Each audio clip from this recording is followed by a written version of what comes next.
Hello beautiful soul! Welcome back to my channel. This is my channel from Japan, Kabayan Leo. This reading is for you. Tingnan natin ang iyong November 30 to December 6, 2025. Siyempre maraming salamat muna kay Julian Gonzal. As a zebra yun ha. Julian Gonzal 2450 sa iyong thanks donation. Dalawang beses na pala siya nagbigay ng thanks donation. Pasensya na mama, hindi ko napansin. Pero maraming salamat pa rin. Julian Gonzal 2450 sa yung thanks donation. At syempre sa aking mga subscriber, new subscriber, cross-watcher, at sa mga bagong pasok dyan, welcome na welcome kayo sa bahay ni Ate Aimee. Salamat din sa nakataba ng puso ninyong mga comments. At sa mga nagpa-personal reading, marami pong salamat. Kung gusto nyo na energy nyo lang talaga, ang gusto nyo makuha natin, all the details is in description below. Paki-check na lang para sa magpapa-personal reading. General reading tayo, Leo, kunin mo lang ang sayo at itapon ang hindi naman sayo. Maaring vice versa, energy mo, energy ng person mo, energy ng malapit sa puso mo, nangyayari or mangyayari pala. Use your own intuition, lawakan nyo ang inyong isipan. Energy reading tayo, anuman ang gender mo, anuman ang edad mo. Ipasok mo yung sarili mo. Ipasok mo yung sarili mo. Tatandaan nyo na wala sa baraha ang kapalaran natin, di ba? Kayo pa rin ang gagawa at magdedesisyon ito. Gawin yung guide, yung mga warning sign na pwedeng lumabas sa card natin. Hindi siya negative, is a warning sign. Pero nasa inyo pa rin yun. Pero kung gusto niyo na mga positive reading lang, ang gusto niyo marinig, hindi po ako yun. Kasi ako sinasabi ko talaga ako ano yung nakikita ko sa reading. Tingnan natin ang iyong energy this week. Energy ni Leo this week. To show me your energy. Okay.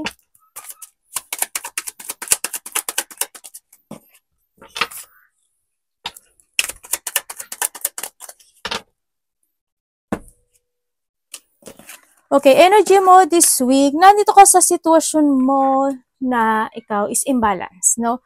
Imbalance ka, may mga bagay na hindi ka makapag-focus, may mga bagay na hindi ka makapag-focus o makapagtutok, no?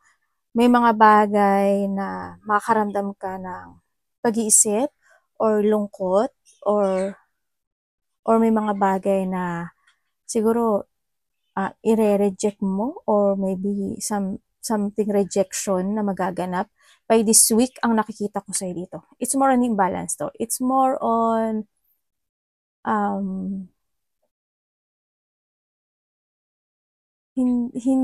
may mga bagay kasi na hindi, parang feeling mo hindi nagiging komportable sa'yo. Yun na nakikita ko sa'yo dito ha. Yan. May mga sitwasyon na parang waiting option mo siya. Ganun sa nakikita ko dito. Nabibiingkot ka in the middle. Halimbawa, may mga gusto kang gawin, tapos may gusto pang ikaw gawin, ganyan. Ganun na nakikita ko sa'yo. And also, sa iba naman sa inyo, yung energy mo, hindi kasi siya good dito, ano, kasi kung titingnan ko dito, it's more on, may mga bagay na nasasayang, or may mga bagay na hindi ka makapag-desisyon. Yun ang nakikita ko sa'yo dito, by this week. May mga bagay na hindi mo mapag-isipang mabuti. Kumbaga, hindi mo alam kung ano yung gagawin mo, parang ganun. Yung mga bagay na ganun.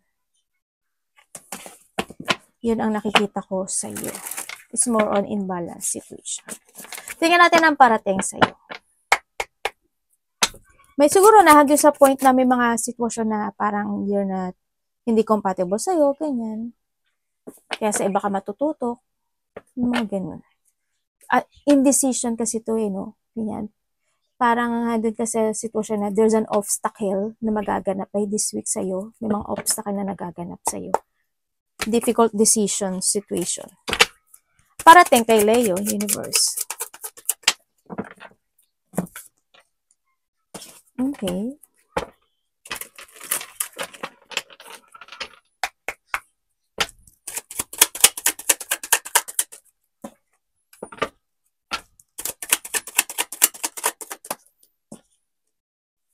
Okay, parating sa iyo. parating sa'yo,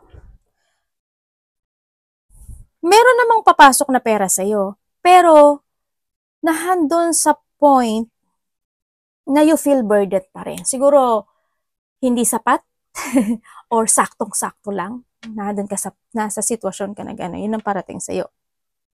By this week, makakaramdam ka ng sa iba dito medyo there's a struggle, may mga struggle related to money, struggle related sa trabaho, yan ang nakikita ko dito. Sa nakita ko, there's a manifestation situation. Ako na nakita. May mga sitwasyon na you feeling madi-disappoint ka ata dito by this week. Pwedeng sa trabaho mo, pwedeng sa sarili mo, pwedeng sa mga bagay na mina-manifest mo, o kaya mga bagay na gusto mong gawin, ganyan. Magkakaroon ka ng mga disappointment. Kung saan yan, may mga disappointment, may mga regret, situation ako na nakikita sa'yo. And then also, doon yung manifestation na sana matapos na yung mga hirap na pinagdadaanan mo this time sa nakikita ko dito. No, tingnan natin. Ay, buluga. Tingnan natin. Kuhanin natin. Pwede explain nyo po sa akin to, universe. Okay. May ano ba dito? May financial problem pala. May financial problem. Magkakaroon ka talaga ng siguro there's a negativity. Hindi ko masabi no? Anuhin ko na kayo. There's a negativity. Sa iba, hindi naman siguro kayo lahat ito. There's a negativity happen by this week. Siguro, it's more on frustrated, isolation, tsaka may mga unfulfillment situation happen. Sana hindi ganun. Sa tingin ko, hindi siya ganun kalaki. Ano lang siya, may mga konting unfulfillment situation lang. Yun ang makikita ko sa'yo. Kaya makakaramdam ng iba sa'yo ng you feel struggle, burden, or may mga problem na pwedeng pagdaanan by this week. Yun. May mga bagay ka na iisipin. Ano gagawin niya dito, universe?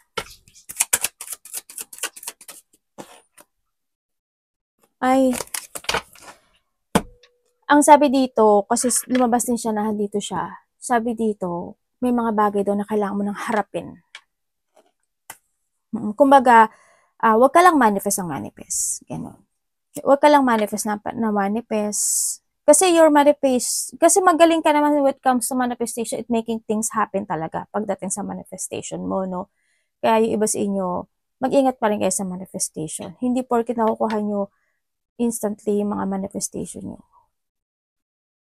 Aasa na kayo dun sa part na yon. Pero dito is, may mga bagay daw na kailangan mong harapin this time.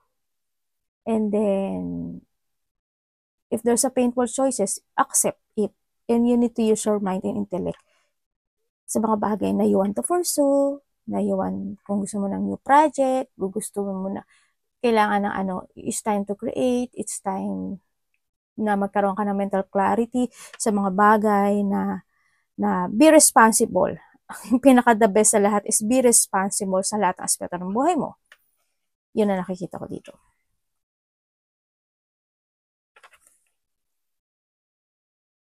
Diba dito, this is time to start a new beginning in life? Yun. May mga parating naman na abundance, hindi siguro sakto. Ganyan. And syempre, you still manifesting pa rin naman. Kahit pa paano.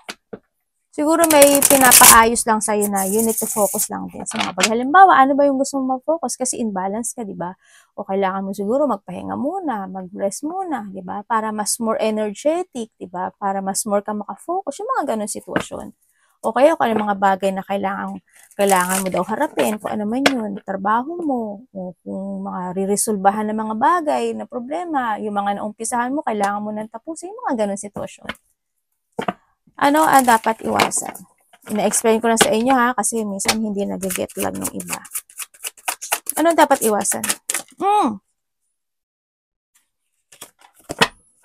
Dalawa. Universe. Sige.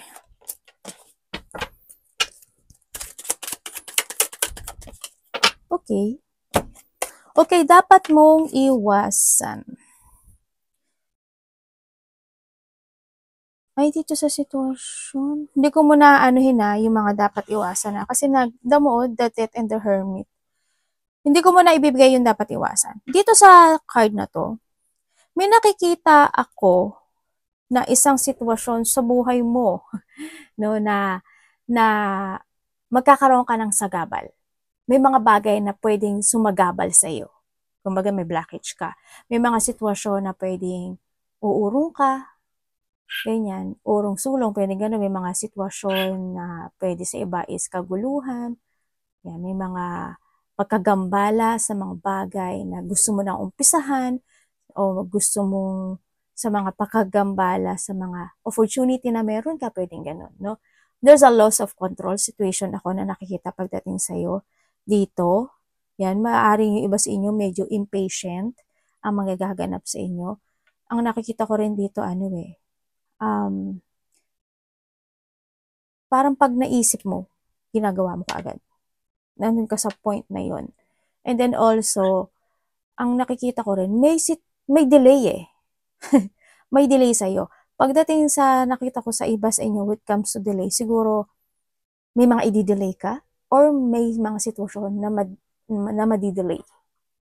Yun ang nakikita ko Meron ding sitwasyon na nangyari na noon na muling mangyayari siya muli ngayon. Parang pag-uulit ng mga bagay. Nandun ka sa point na yun. Yun. Sana there's no bad luck situation na maganap o mangyari sa'yo kasi of the Death and the Hermit din kasi ako nakikita sa'yo. Maaring nandun ka sa point na urong-sulong, ganyan. May mga bagay ka na sinisiyasat, may mga bagay na naghahanap ka ng mga bagay-bagay, naghahanap ka ng katotohanan, ito ba, ganyan, dapat ba? May mga ganong sitwasyon. Ako nag-isip, may mga pag-iisip ng mga solitude situation, may mga bagay ka rin na parang nagmumuni-muni ka or may mga minumuni-muni ka situation sa mga dapat mong iwasan. Sa mga dapat mong iwasan, this is that time, Leo, na kinakailangan mo na daw na ayusin yung mga bagay o sitwasyon mo sa buhay mo. Huwag mo nang ulitin yung mga nakaraan. No? Huwag mong labanan yung mga pagbabagong pwedeng nagaganap o mangyayari sa buhay mo. Pag-isipan mo at pag-aralan yung mga bagay-bagay na kinakailangan na. And then, syempre, habaan mo pa yung PC mo. Medyo wag kang tamarin. Iwasan mo anxiety, ma-stagnant ka, syempre. Yung for of management ka, kailangan yun kasi to focus, diba? Dito pa lang sa una. And then, syempre, is not to recover yung mga bagay-bagay na sitwasyon na meron ka, kung ano man yan. And then also, is yung hindi maghigpit. Iwasan mong hindi ka maghigpit. Sa lahat ng aspeto ng buhay. Pwedeng sa pera, pwedeng sa love life, pwedeng sa trabaho, pwedeng sa iniinom at kinakain mo. Pwedeng ganun. No? Yun na nakikita ko. You need to decide. May mga bagay na need to end. May mga bagay na need to start. May mga sitwasyon na kailangan na i-let go. And syempre, huwag kang ma-disconnect sa mga bagay-bagay na idea mo sa buhay mo. Yun. Tingnan natin ang love.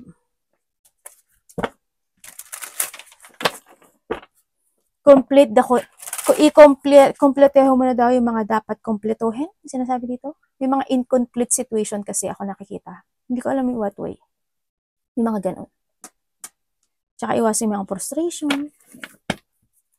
Iwasan mo yung yung ma-setback ka. Yung wala kang gawin. Ganyan. Love, kapatid, anak, magulang, karelasyon, kaibigan, pamilya.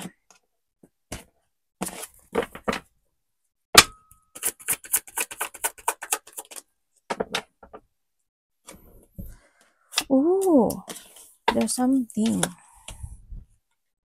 Pag-uusapan ka raw. Pag-uusapan ka, Leo. May mga instant idea or mga instant opportunity ako na nakikita na parating sa'yo, Leo. Marami siya actually sa iba. marami siya. Bago to. Yun ang nakikita ko dito. Sa iba naman sa inyo is meron daw na magtatapos sa buhay mo. There's a ending cycle happen into your life. And then may mga bagay na isasaayos or kinakailangang isaayos. May sinasabing ganon. May sinasabi na kinakailangan na bigyan ng effort and hard work dun sa bagay na may mga bagay na kailangan i-develop na talaga. No? Yun. It's time to awake din. Love po. Love. Okay. When it ka... Ay, baluga. Maganda.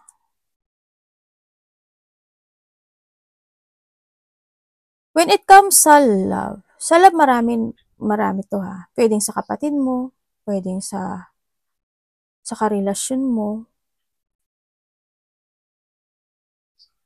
pwede sa anak mo, kung mayroong kang anak. Ganun. Kasama sa trabaho. Okay, when it comes sa love, sa mga by this week kasi, no, sa mga nagkahiwalay sa inyo, itong tao na to, vice versa, no point in, sa mga nagkahiwalay, itong tao na to, they feel heartbroken. Ako nakikita dito, maaring nagkaroon siya ng sitwasyon na, or kayong dalawa, nagkaroon ng pag-aaway o hindi pagkakaintindihan. Ito siya kasi maaring napasok ka lang din sa option, no? Naging magulo yung relasyon na to, and then maaring isa is hanggang doon sa namulat, no? Maaring rin na walang pagkakasundo no? May pag-aabandon na akong nakita. Pero alam mo ba, itong tao na to, may iba. Gusto niya pa, babalik siya, gusto niya pa na isa pang pagkakataon sa'yo. Ang hindi ko lang maintindihan sa kanya, nagkakaroon kasi siya ng pagsisisi, or they feel regret in this relationship, or maybe this is you, they feel regret in this relationship, they're still waiting. Ako na nakikita dito. Ngayon, sa tingin ko dito, nagkaroon siya ng awakening. Ngayon niya lang na-realize na nung nawala ka sa kanya, ang laki ng kulang sa buhay niya. O diba? Nasa huli talaga ang pagsisisi. Kung kayo naman is in relationship, kung kayo sa relationship, sa relasyon na ito, maaari magkakaroon kayo ng hindi pagkakaunawaan by this week, or maaari din na ma-disappoint ka sa kanya, magkaroon kayo ng conflict, malaki man o maliit yan, may mga sitwasyon na hindi mo siya maiintindihan o hindi kanya maiintindihan, mga ganun. Pero magiging aware ang isa sa inyo Magiging aware lang siya. Nahandun yung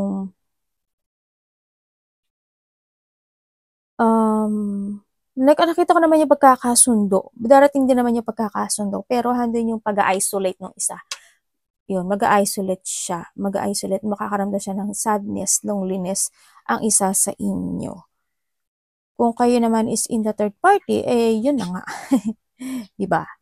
Yun na nga. Or, pwede rin itong taon na to kasi magkaroon siya ng, halimbawa, wala man third party, pero magkakaroon siya ng pagbabackstab sa'yo. Siguro pagsisinungaling siya. Pero may isip niya siguro na sasabihin ko ba sa kanya o hindi? Hindi sa point na yun. No, kung wala man third party sa'yo. Basta iba dito is ganon. They feel pain, therefore heartache, may mga sorrow, yan, may mga lungkot o depression na daranasin ng mga magkarelasyon dyan this week sa nakikita ko dito. Siguro na hindi yung point na maguguluhan yung isa, no, magiging magulo yung isipan. Sana hindi kayo dumating sa breakup, pero may pag-aaway o hindi pagkakasundo ako nakikita dito. May mga challenge kayo na pagdadaanan. Dalawa. Wheel of Fortune, di ba?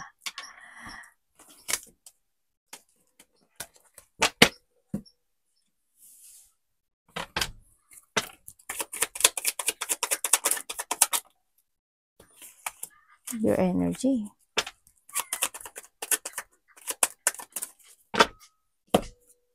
May dadagdag ako dito merong tao na hindi magiging equal sa'yo. No? May mga tao na hindi magiging compatible sa'yo. May mga tao na hindi sila makipagkaisa sa'yo o hindi sila tutugma sa'yo. Parang ganun. Yan, meron din akong nakikitang panggagamit. Either ikaw ang manggagamit or gagamitin ka nila or gagamitin ka niya. Yun ang nakikita ko.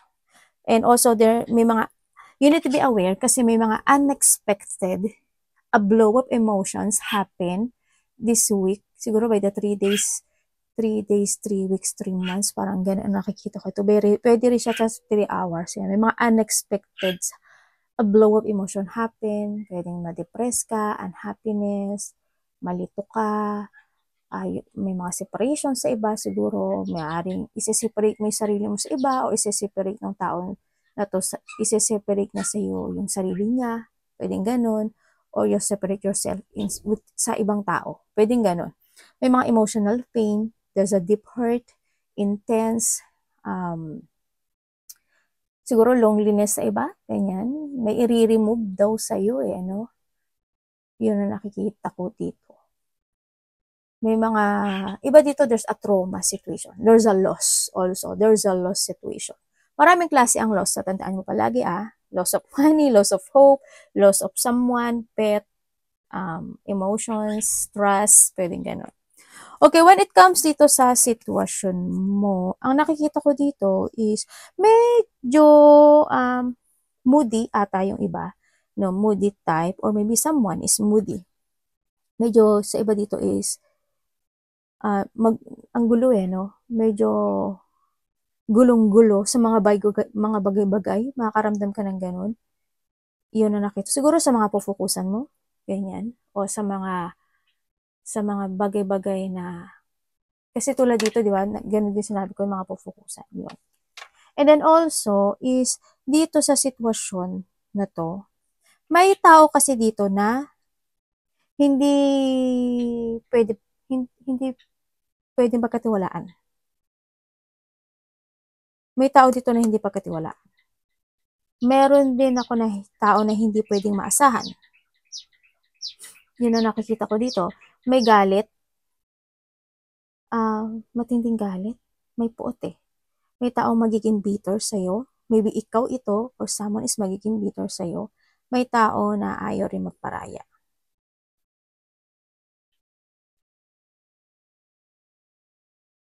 Yun ang nakita ko. Or hindi siya mapigil-pigilan. Dito. Sa iba naman sa inyo, sa inyo naman is nahanito ka sa sitwasyon mo na may mga bagay na hindi ka nagiging aware. Yung iba sa inyo may mga bagay na hindi ka daw nagiging aware. Parang kontento ka na sa meron ka ngayon. Or maybe you're not too aware lang talaga sa nakikita ko dito. And then may mga bagay na hindi ka nagiging very creative in your situation. Pwedeng ganun. Siguro nga not focusing. Kasi medyo marami ka rin iniisip siguro, no? Hindi mo siguro alam kung ano yung gusto mong umpisahan o gusto mong fokusan this time. Maaring gano'n sa iba sa inyo. May mga bagay, ikaw ito or someone pero yung may mga bagay na parang hindi ka nag-aalala. Alam mo yun? Halimbawa, sa pera mo, hindi ka nag-aalala. Okay lang yan. O kaya sa relasyon mo, okay lang yan. Parang hindi ka gaanong worried sa bagay na yun o sa sitwasyon na yun. Yun ang nakita ko. Yun. Ang nakikita ko sa iyo or someone. Ito.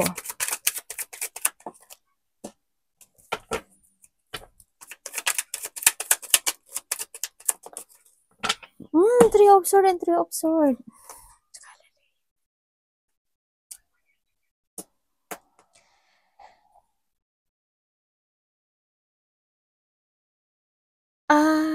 Universe, ano to? Bakit ano to lumabas to? Kuhanin natin. Patay tayo dyan. Okay.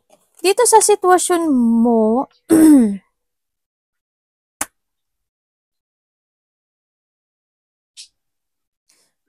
may lungkot Sana hindi kayo to. May mga lack of clarity situation ako nakikita dito.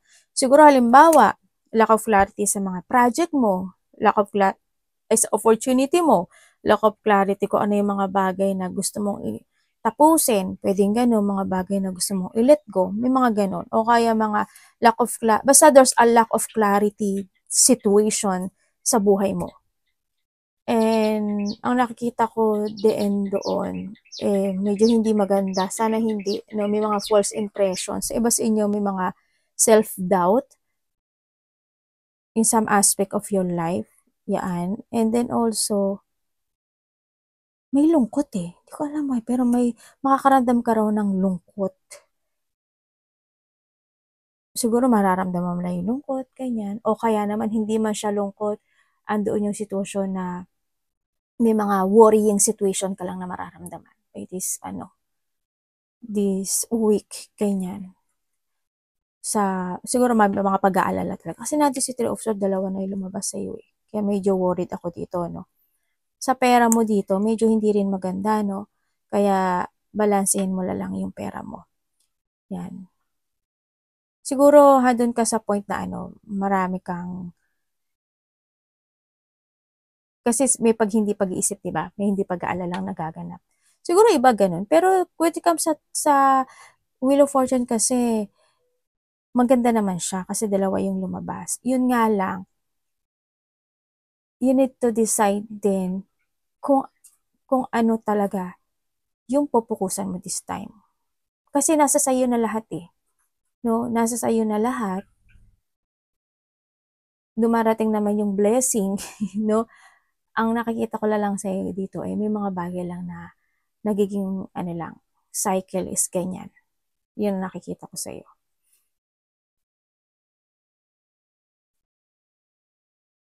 Yun ang nakikita ko. Pero may mga sitwasyon na kailangan mo ng desisyonan dito, sinasabi dito. May mga sitwasyon na kailangan mo ng desisyonan, may mga sitwasyon na kailangan mo na i-let go, and 1.0 to 2.0 version of you, mga ganyan, kinakailangan. And then, yun ang sabi. Kailangan daw dito ng lakas ng loob to decide in what direction na gusto mo talaga sa buhay mo. Masaya ka ba ngayon dyan? Gusto mo ba sa ibagong direksyon? Gusto mo ba doon? Gusto mo dyan? Ganun, you need to decide.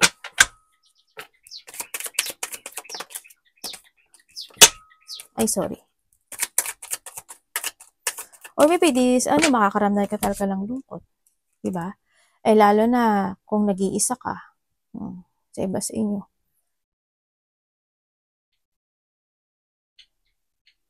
Dito sa sitwasyon mo, ay nandito ka sa may mga sitwasyon na nagkakaroon ka ng thinking, no? Hindi yung maaari nagkakaroon ka ng doubt, ganyan. May mga plano ako nakikita sa iyo, may mga sitwasyon na you don't know how to proceed, magte-take action ka ba or hindi, magde-decide to stay ka ba or mag-go, ganyan. Parang nahadun din yung iba dito is something pag-isolate about something, you want to prepare for something, parang may ganun. Kami mga iniisip na gusto mo mag-prepare, may mga bagay na iba sa inyo is may mga dinidiscover ka, sa iba sa inyo is parang naglulok ka ng option sa buhay, parang may ganun ako nakikita sa iyo. Halimbawa, kung ano yan, halimbawa sa mga pamimili mo o kaya sa gusto mong mag-abroad o kaya gusto mong mag-vacation, maaring ganun, di ba? Nandun ka sa point na yun. Eh, syempre, andito rin yung sinasabi dito na bigyan mo rin daw ng time yung sarili mo. This is a time to mag-relax ka. Kailangan mo rin ng mental peace in a good way. Kung alam mo pagod ka na, sa nakita ko dito, if you want to travel or vacation, gawin mo, or take a rest lang kung if you want, di ba? Take space, mag-quick time. May sinasabi rin dito na this is the time na kailangan, may parang meditation, kaya baka kailangan mo na rin mag-meditate. May mga sitwasyon talaga na kailangan mong ayusin. Magtrust ka daw sa intuition mo, sinasabi dito. Kung titingnan ko dito, sabi you need to take good care of your stability. Magnetic ka naman, Leo eh. Kung titingnan ko magnetic ka. May mga sitwasyon na need to improve. Or there's a situation na makinig ka daw ng payo sa ibang tao. You need to escape sa isang sitwasyon na it's not working to you anymore. May mga collaboration, dealing, someone spying. Ako na nakikita dito. Yan. May mga recognition or there's a partnership coming sa'yo or may mga tao na mag-share sila ng goals sa'yo or ikaw mag-share ka ng goals sa kanila.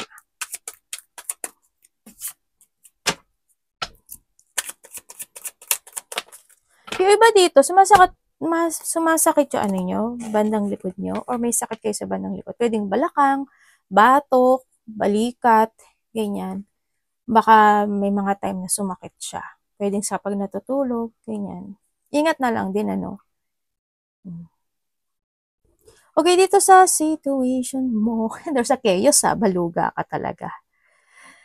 Okay, medyo there's a chaos, there's a deep one, and there's a battle situation happen into your life. Pwedeng nagkakaroon ka ng sa trabaho, pwedeng sa pera, sa mga bagay na inaayos mo, kinukumpuni mo, ginagawa mo, sa mga pagsasaayos ng mga bagay-bagay, pwedeng ganun, ano, sa nakita ko dito, it's more in balance ka talaga.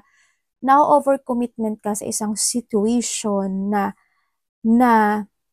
pero meron kang ginagawa na overcommitment ka sa sitwasyon na parang mahirap. Parang nandun ka sa point na yun. Yan, parang may hirap ako nakikita sa'yo dito. Yan, pwede sa trabaho, ganyan, overcommit. O may mga bagay ka na tinatrabaho na overcommitted at overfocus ka doon.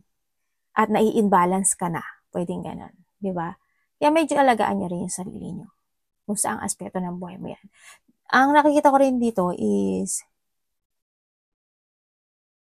yun nga, medyo hindi stable yung iba. Hindi naman, pagdating sa pera, hindi rin stable. Ganyan. Pwede rin na na kung ano lang talaga yung trabaho mo, yun lang matatanggap mo talaga. Pero if you want pa rin ng mas malaki, di ba? Mas more ka pa mag-give more effort sa sitwasyon mo. May hihingi sa'yo ng suporta? Or may hihingi sa'yo ng suporta o hingi ng tulong, ganun, or ikaw ang hihingi ng tulong o hihingi ng suporta. Vice versa tayo. Yan. You will become a center of attention din. So, nakita ko dito, mas marami ka pa raw maa-attract eh. No, there's an attraction situation ako nakikita sa'yo. Leo, pwedeng ikaw ma-attractive ka. Pwedeng matuksuhin ka or maybe attractive ka talaga. Diba? O kaya ma-attract ka. Pero you need to be aware din kung ikaw medyo madali kang ma-attract. Ganyan. Alam mo, marami kasi klaseng attraction eh. Alam mo, ikaw madali kang ma-attract sa mga bagay-bagay. 'Di ba? O kaya ikaw attractive ka naman talaga. 'Di ba? Kaya pwedeng habulin ka, pero you need to be aware. And may mga bagay talaga na need to prepare. Yun. May mga sitwasyon na sinasabi dito na kailangan mo daw i-let go. Yun ang sabi. Hindi ko alam pero either need to let go or this is awakening kailangan or may mga bagay na kailangan mong i-change yung decision. You need to learn from the past situation din ang sinasabi dito. This is the time na may mga bagay na kailangan mo ng talikuran. May mga bagay na kailangan mong i-progress or ilaya mo yung sarili mo or this is time na move forward ka to your plan. Ang sinasabi, yan. Yun ang sinasabi dito. And, syempre, iba dito, maybe you have a travel or thinking about traveling, mga ganyan. 3 days, 3 weeks, 3 months, or by the next March, pwedeng ganun. Weeks man yan, months man yan, day man yan. Arigatou naman si God bless.